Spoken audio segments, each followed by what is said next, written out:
सन्माननीय खासदार सुरेश बाळाराव म्हात्रे साहेब आणि पाची जिल्ह्यातल्या सागरी भूमिपुत्र संघटना यांच्या वतीने आयोजित आज असलेल्या या पत्रकार परिषदेमध्ये आपल्या सर्व पत्रकार बांधवांचं मनापासून स्वागत। आपल्या सगळ्यांना कल्पना आहे की नवी मुंबई आंतरराष्ट्रीय विमानतळाला लोकनेते दिबा पाटील साहेबांचं नाव लागावं यासाठी आपण सर्व प्रयत्नशील आहोत आणि या संदर्भामध्ये मामांनी रॅलीचं आयोजन केलं होतं। भव्य रॅली होती, जवळपास 4 ते 5 हजार वाहनं त्या रॅलीमध्ये सामील झाली होती आणि त्यानंतर 6 ऑक्टोबरला एक मोठ्या आंदोलनाची हाक देण्यात आलेली होती आणि त्या आंदोलनाच्या जी तयारी सुरू होती त्या अनुषंगाने सरकारने त्या हाकेची दखल घेतली होती आणि सन्माननीय मुख्यमंत्री देवेंद्र फडणवीस साहेब यांनी 3 ऑक्टोबरला या संदर्भामध्ये बैठक बोलावलेली होती आणि बैठकीमध्ये त्यांनी आश्वासित केलं होतं की विमान उडण्याच्या आधी लोकनेते दिबा पाटील साहेबांचं नाव हे नवी मुंबई विमानतळाला देण्यात येईल आणि त्यांनी सांगितलं होतं की या प्रक्रियेला जवळपास 2 ते 2.5 महिन्याचा वेळ लागेल, पण विमानतळ सुरू होण्यापूर्वी हे काम होईल असं त्यांनी आश्वस्त केलं होतं।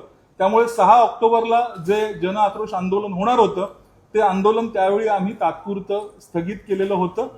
त्या 3 ऑक्टोबर ते 3 डिसेंबर 2 महिन्याचा कालावधी उद्याला पूर्ण होतोय, मात्र अद्याप ही विमानतळाला दिबा साहेबांचं नाव लागावं यासाठी कुठलीही प्रक्रिया केंद्रीय स्तरावरती झालेली नाहीये। राज्य सरकारने जरी प्रस्ताव पाठवलेला असला तरी 2.5 वर्ष केंद्रामध्ये तो प्रस्ताव जो आहे तो तिथे ताटकळत पडलेला आहे। या संदर्भात अनेक पाठपुरावे करण्याचा प्रयत्न झालाय पण केंद्रात ते पुढे सरकलेलं नाहीये आणि त्यामुळे 25 डिसेंबरला नवी मुंबई विमानतळावरनं ऑपरेशन सुरू होत आहेत। पहिलं उड्डाण आणि पहिलं लँडिंग आणि पहिलं टेक ऑफ तिथं होणार आहे। अनेक तिकीटं प्रिंट केली गेलेली आहेत, त्यामुळे ती गोष्ट कन्फर्म झालेली आहे। त्यामुळे कुठेतरी भूमिपुत्रांचा अंत, त्यांच्या या दिबा चाहत्यांचा अंत सरकार पाहते का अशा पद्धतीचा प्रश्न निर्माण झालेला आहे आणि सन्माननीय खासदार बाळाराव म्हात्रे यांनी पुढाकार घेऊन सरकारला एक अल्टिमेटम देण्याचं नियोजन आम्ही केलेलं आहे, कारण की समस्त सागरी भूमिपुत्रांसाठी ही आर आणि पारची लढाई असणार आहे। हा त्यांच्या अस्तित्वाचा, त्यांच्या अस्मितेचा विषय आहे। जर का त्यांना देवासमान असणाऱ्या दिबांचं जर का सन्मान जर का सरकारला करता येत नसेल याचा अर्थ सरकारने या समस्त भूमिपुत्रांना लाथाडलेलं आहे, त्यांना कम्प्लिटली पूर्णपणे नाकारलेलं आहे अशा पद्धतीची भावना सगळ्या भूमिपुत्रांमध्ये निर्माण होते, रोष निर्माण झालेला आहे आणि त्या रोषाला आवाज देण्याचं जे काम आहे ते त्याचं प्रतिनिधित्व करण्याचं काम हे सन्माननीय खासदार सुरेश बाळाराव म्हात्रे जे आहे ते करता आहे आणि त्या अनुषंगाने जी आंदोलनाची एक रूपरेषा आखण्यात आलेली आहे त्या संदर्भातच आज पाची जिल्ह्यातल्या सागरी भूमिपुत्र संघटनांची बैठक होती आणि त्या संदर्भामध्ये मी विनंती करीन की बाळाराव म्हात्रे साहेब आपण थोडंसं आपलं जे नियोजन आहे किंवा आपलं जे मत आहे त्याबद्दल व्यक्त करावं। साधारणतः 2015 पासून या आंदोलनाला सुरुवात झाली आणि मार्च 2021 पासून हे आंदोलन अधिक तीव्र झालं। भूमिपुत्रांची पहिल्या दिवसापासून ते आजपर्यंत एकच मागणी आहे की नवी मुंबई आंतरराष्ट्रीय विमानतळाला स्वर्गीय दिबा पाटील साहेब यांचं नाव देण्यात यावं, कारण त्यांचं या 5 जिल्ह्यांच्या नव्हे तर राज्याच्या आणि देशाच्या शेतकऱ्यांसाठी असेल किंवा आमच्या माता भगिनींसाठी असेल खूप मोठं मोलाचं योगदान आहे। त्यांनी बनवलेले कायदे देखील आपण पाहिले असाल, 2 वेळा खासदार, 5 वेळा आमदार, खूप मोठा राजकीय त्यांचा प्रवास देखील आहे, परंतु आजपर्यंत नवी मुंबई आंतरराष्ट्रीय विमानतळाला त्यांचं नाव देण्याचा सरकारने फक्त प्रस्ताव पाठवलेला आहे आणि मला वाटतं तो प्रस्ताव पाठवून आता त्याला कमीत कमी 3.25 वर्ष झाली। 3.25 वर्षाच्या कालावधीत तो प्रस्ताव केंद्र सरकारकडे प्रलंबित आहे।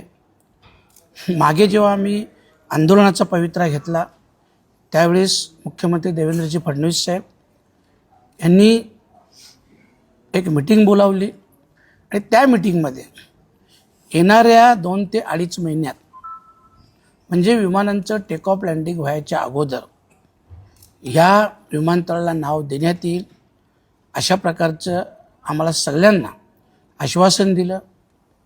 आमचाही त्यांच्यावर विश्वास होता, परंतु उद्या 3 तारखेला ह्या मीटिंगला 2 महिने पूर्ण होतात। 2.5 महिन्याचा कालावधी पकडला तरी 15 दिवस बाकी असले तरीसुद्धा जास्तीत जास्त 18 डिसेंबरला तीही वेळ पूर्ण होतो आणि सरकारने येत्या 25 डिसेंबरपासून एअरपोर्टचं टेक ऑफ आणि लँडिंग चालू करण्याचं अनाऊन्स केलेलं आहे. मला वाटतं तिकीट बुकिंग देखील झालेलं आहे. परंतु अजून हा नाव देण्याचं कुठलाही ठराव जो केंद्र सरकारकडे गेलेला आहे म्हणजे कालच्या सोमवारची माहिती सांगतो. केंद्र सरकारकडे गेलेला प्रस्ताव अजूनही तसाच आहे. अजूनही तो प्रस्ताव कॅबिनेटमध्ये आलेला नाही.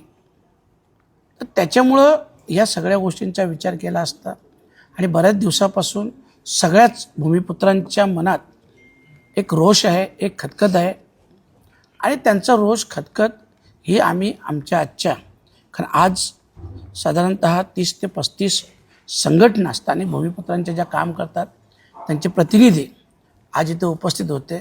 कारण आम्ही प्रत्येक संघटनेचा एकच पदाधिकारी बोलला होता, 1 ते 2, आणि म्हणून आज एवढ्या संघटनांचे पदाधिकारी आले, मिटिंग झाली आणि त्याच्यात आमचा ठराव झाला की आजच्या प्रेस कॉन्फरन्समध्ये आंदोलनाविषयी पूर्ण आंदोलन कसं असेल हे जाहीर करावं आणि त्या संदर्भातली ही मिटिंग आमच्याच झालेली आहे. आत्तापर्यंत म्हणालो नव्हतो, परंतु येत्या 15 दिवसात जर हे नाव दिलं नाही तर म्हणायची वेळ राहणार नाही की खरोखरच भूमिपुत्रांच्या तोंडाला पानं पुसली जातील.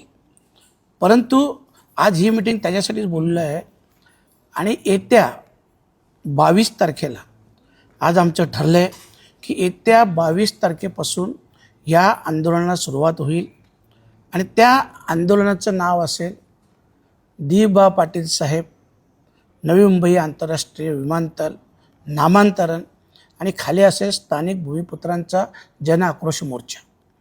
आणि त्या मोर्चाला भिवंडीतून मानकुली नाक्यावरून सुरुवात होईल आणि यावेळेस हा मोर्चा कार किंवा बाईकने न जाता सगळेच समाज बांधव, सगळेच भूमिपुत्र इथून चालत निघणार आहोत. ते थेट विमानतळावर धडक देण्यासाठी जाणार आहोत आणि त्याच्यामुळं येत्या 22 तारखेचं आंदोलन हे फायनल झालेलं आहे आणि तेही थेट धडक 2 दिवसानंतर आम्ही विमानतळ गाठणार. 25 तारखेच्या आत कुठल्याही परिस्थितीत हे नामांतरण झालं नाही तर जसं आम्ही म्हटलं की आमचा तीव्र विरोध असेल, निषेध असेल आणि या विमानतळावरून कुठलेही विमान उडणार नाही अशा प्रकारची भूमिका ही सगळ्या स्थानिक भूमिपुत्रांची झालेली आहे. का वाटतं मग कशामुळे हा म्हणजे नाव देण्याबाबत चालढकलपणा का होतो? बघा, हा प्रस्ताव 3.25 वर्ष झाली तिथं पडत आहे. मी काल अधिवेशनाला गेलो होतो, काल मी माहिती घेतली नायडू साहेबांच्या सचिवांकडून. तर त्यांनी सांगितलं की अजूनपर्यंत प्रस्ताव तसाच आहे. कॅबिनेट बैठकीसाठी जी नोट निघायला पाहिजे ती अजूनही बनवलेली नाही. नक्की पहिल्या दिवसापासून तर आजपर्यंत सरकारच्या मनात काय आहे आणि मागच्या वेळेस मुख्यमंत्री साहेबांनी सांगितलं की प्रत्यक्ष पंतप्रधान नरेंद्र मोदी साहेबांशी बोलणं झालेलं आहे आणि त्यांनी देखील या प्रस्तावास होकार दिलेला आहे. परंतु अजूनही तो प्रस्ताव कॅबिनेट बैठकीमध्ये येत नाही आणि जोपर्यंत तो कॅबिनेटमध्ये येत नाही तोपर्यंत त्याला मंजुरी मिळत नाही आणि तोपर्यंत तो प्रस्ताव पुढं होऊच शकत नाही अशी परिस्थिती आहे. ज्या पद्धतीने सुरुवातीला सांगितलं जात होतं की विमानतळ म्हणजे लोकार्पण झाल्यानंतर ती प्रक्रिया सुरू होते आणि त्यानंतर ते नाव दिलं जातं असंच सगळे लोकप्रतिनिधी आणि काही राजकारणी सुद्धा सांगत होते. मग असं असताना आता कुठल्या निवडणुकीची वाट बघून त्याची घोषणा होणार का किंवा कसं वाटतं?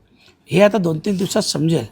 आज तर आम्ही आंदोलनाचं सगळं अनाऊन्स करतोय, पण सरकारच्या मनात काय आहे बघूया. येत्या 2-3 दिवसात दखल घेतली तर ठीक आहे, नाहीतर जे आंदोलन असेल ते आंदोलन आम्ही करणारच आहोत. परंतु मला वाटतं की ह्या आंदोलनाची वाट बघण्यापेक्षा शासनाने त्याबाबतचं दिलेला शब्द पाळावा, निर्णय घ्यावा, अन्यथा आंदोलन हे अटल आहे. 2 ते 2.5 महिन्याची वेळ सांगितली होती आणि उद्या 3 तारखेला 2 महिने पूर्ण होतात. कारण 3 ऑक्टोबरला आमची मिटिंग होती माननीय मुख्यमंत्री महोदयांसोबत. आता 3 डिसेंबरला 2 महिने होतात आणि म्हणून आम्ही आणखी एक 20 दिवसाचं सरकारला अल्टिमेट देतो की 20 दिवस आणखी आम्ही थांबतो.